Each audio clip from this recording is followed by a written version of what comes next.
Hello मेरे प्यारे viewers, कैसे हैं आप सभी लोग। आशा करती हूँ आप सभी लोग अच्छे होंगे।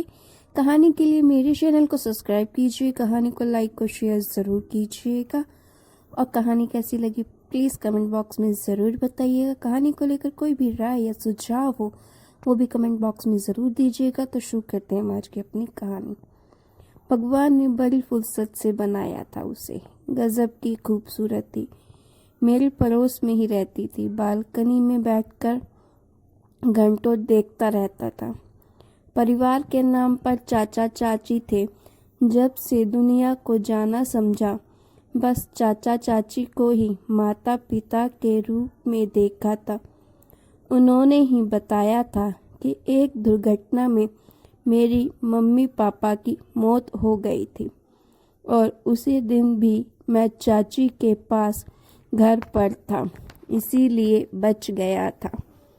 चाचा चाची की भी कोई औलाद नहीं थी, तो मैं ही सबका लाडला बेटा था और अपने खानदान का इकलौता वारिस भी था।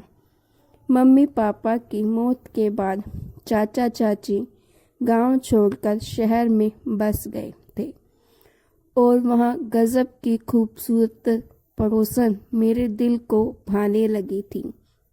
कितनी बार सोचता उससे बात करने के लिए, लेकिन वह तो कभी भाव ही नहीं देती थी। खैर, मैं भी खुद को समझा लेता था। इस उम्र में शायद लड़कियां चुप ही रहती हैं। मैं अपने स्कूल की पढ़ाई ख़त्म करके अपने लेटर आने का इंतज़ार कर रहा था। उन्हीं दिनों उसके मम्मी पापा को कुछ दिनों के लिए ज़रूरी काम से गांव जाना पड़ा।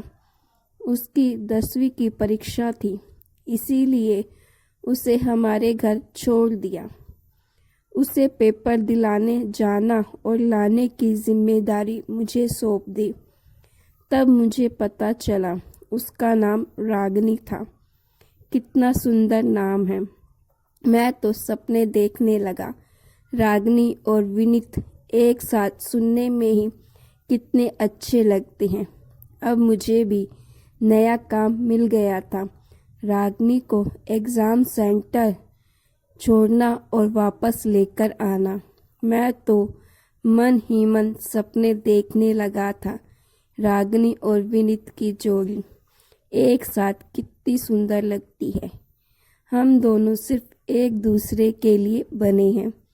उम्र का यह पड़ाव होता भी तो ऐसा ही है।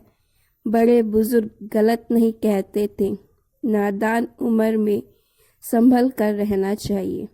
लेकिन रागनी भी अलग किस्म की ही लड़की थी। चुपचाप जाकर स्कूटी पर बैठ जाती और सीधे स्कूल के अंदर चली जाती।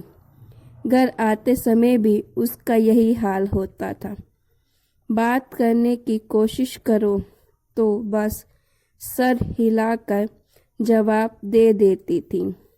मेरा बड़ा मन करता था कि काश एक बार प्यार से वह मुझे विनीत कहकर पुकारे, लेकिन फिर खुद को ही समझा लेता, कहीं जल्दबाजी में जो मिल रहा है उससे भी हाथ ना धो बैठो। रागनी के पेपर ख़त्म हो गए और वह अच्छे नंबर से पास हो गई। जब तक मेरा भी एडमिशन लेटर आ गया और मैं आगे की पढ़ाई करने के लिए विदेश चला गया। धीरे धीरे समय बीत रहा और मेरी पढ़ाई पूरी हो गई।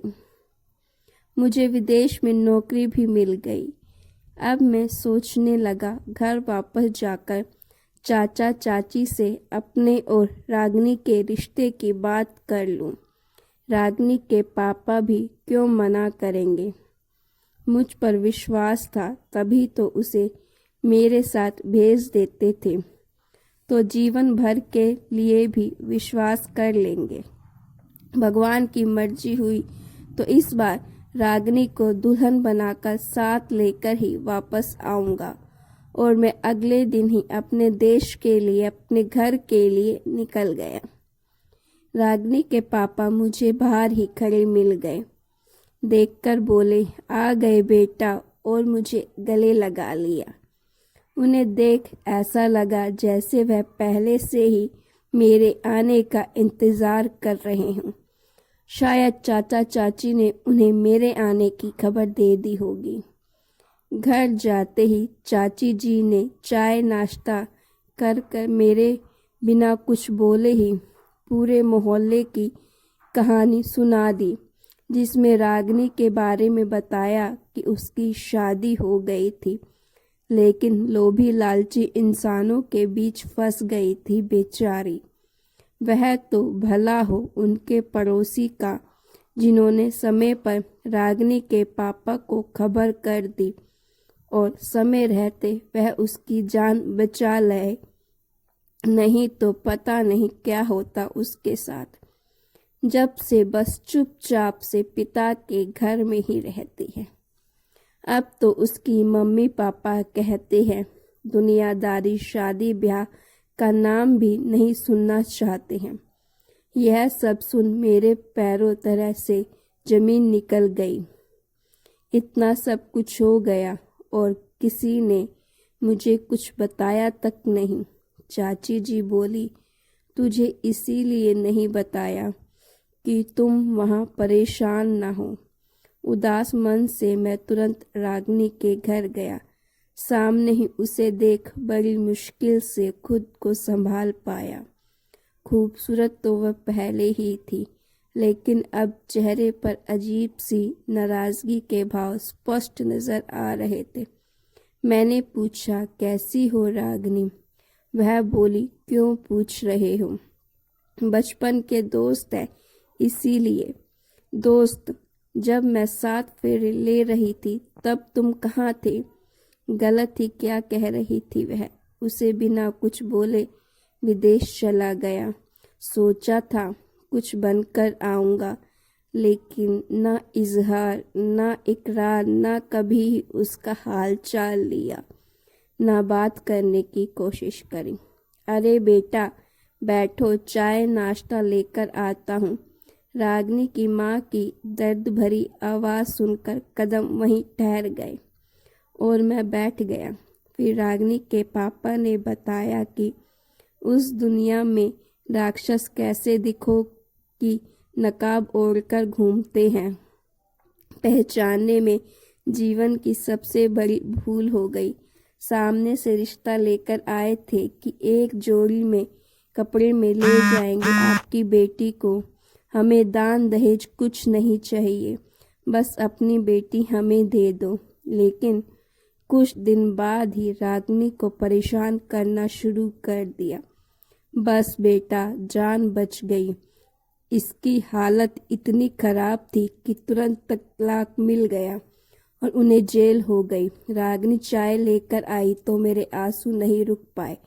जिन हाथों में मैं अपने नाम की मेहंदी कल्पना करता था, और आज उसकी जगह एक जले हुए हाथ का प्याला जब मुझ तक पहुंचा तो चाय हलक से न उतर पा रही थी, मानो आवाज भी गले में ही अटक गई। बस इतना ही बोल पाया, अंकल जी जल्दी से शादी की तारीख निकलवा लो। मैं रागनी को साथ लेकर जाने के लिए बाकी कागज तैयार करता हूँ।